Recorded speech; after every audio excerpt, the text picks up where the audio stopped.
Kristus mīļotie, Lūkas evaņģēlija 1. nodaļas 68. pants.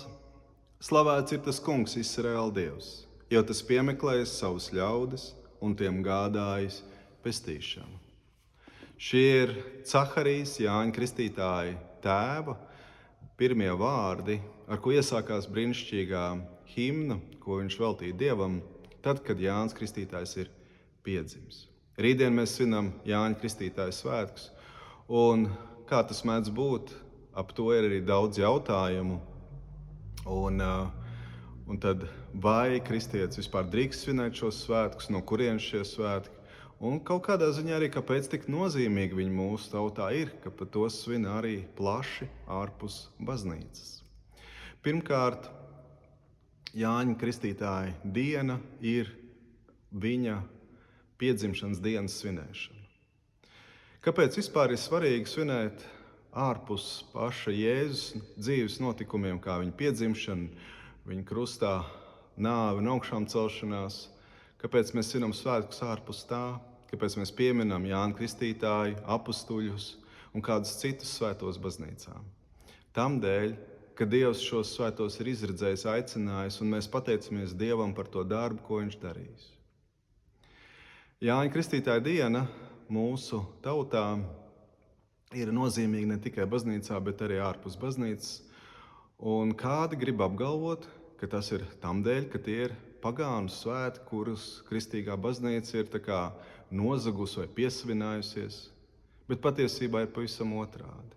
Jāņa Kristītāja svētki no paša sākuma, līdzīgi kā Kristus piedzimšanas svētki, no paša sākuma, kad tie tika baznīcā sākt svinēt, ir baznīcas svētki. Un vēlāk, kad sabiedrība attālinoties no baznīcas, no kristīgās ticības, tad piešķīrusi ir jaunu nozīmi šiem svētkiem. Un, diemžēl, lielā daļā, ne visur, bet lielā daļā mūsu tautas šie svētki vairāk saistās nevis ar svētīgu svinēšanu, bet ar tādu grēcīgu ļaušanos gan pārmērīgi alkohola dzeršanai, gan 6. baušļa pārkāpšanai, gan arī 1. baušļa pārkāpšanai. Bet tas, ka kādi to dara, tas nenozīmē, ka šie svētki paši pa sevi ir slikti vai nepareizi, un kristietim to nevajadzētu svinēt. Līdzīgā veidā ir ļaudis, kas lieto nāzi, lai kādu nogalinātu, ievainotu vai uzbruktu, bet tamdēļ mēs nepārstājam to lietot, lai grieztu gaļu vai maizi vai dārzeņus. Līdzīgā veidā ir bijuši gadījumi, kad cilvēki paņem cirvi un, diemžēl, ar to kādam atņem dzīvību, bet tamdēļ mēs nepārstājam ar to cirst malku. Tā arī Jāņa Kristītāja svētki, kas ir baznīcas svētki. Mēs, ja viņus pareizi svinam, mēs nevis laupam Dievam godu, bet tieši otrādi dodam Dievam godu. Apostols Pāvils vēstulē romiešiem ir rakstījis, ja kāds tur vienu dienu vairāk kā citu, tad viņš dara to Dievam par godu. Un ja kāds tur viss vienāds, tas arī dara to Dievam par godu. Tāpēc tiem, kam ir būtiski šie svētki, lai jau svin, un tiem, kam nav, nepārmetīsim viņiem. Tāpēc jautājums varbūt ir tiem, vai es gribētu svinēt Jāņa Kristītāja dienu, un kā man to darīt? Vai es tajā brīdī neviļus vai kaut kā nejauši nepielūdzu kādu auglības dievu vai ko citu? Nē. Tie, kas grib svinēt īpaši atzīmēt salgriežus, to jau dara 21. jūnijā. Un arvien plašāk šī tradīcija mūsu sabiedrībā ir. Un skaidri nodala. Jāņa Kristītāja diena ir baznīcas svētki, un salgrieži tā ir pilnīgi cita diena. Kāpēc vēsturiski ir izveidojies, ka šī diena ir ļoti nozīmīga mūsu tautā?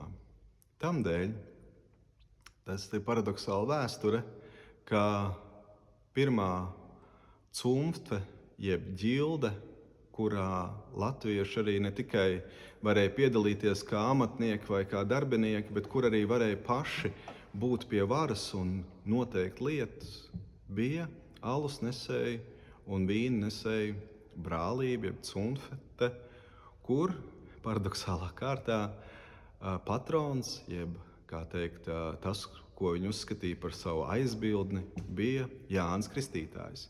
Un tas nozīmē, ka viņi bija atbildīgi par to, ka šajā dienā, kad Jānim Kristītājam ir viņa pieminamā diena, viņa svētku diena, ka viņi ir tie, kas rūpējās, lai šie svētki pienācīgi, krāšņi un bagātīgi tiek svinēti. Līdz ar to arī alus nesēji tad arī rūpējās par to, ka tiek gādāts alus. Un iepriekšējā vakarā pirms šīs dienas tad pavadīja priecīgi to svinot, dziesmās, dejojot un baudot alu un ēdot sieru. Un nākamajā dienā visi devās uz dievkalpojumiem.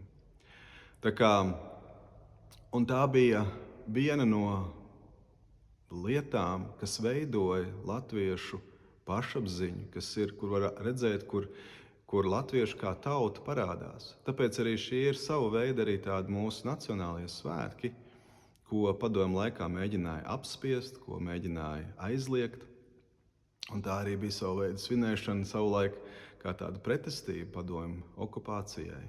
Tāpēc arī šie svētki ir savā ziņā kļuvuši tik nozīmīgi mūsu tautai.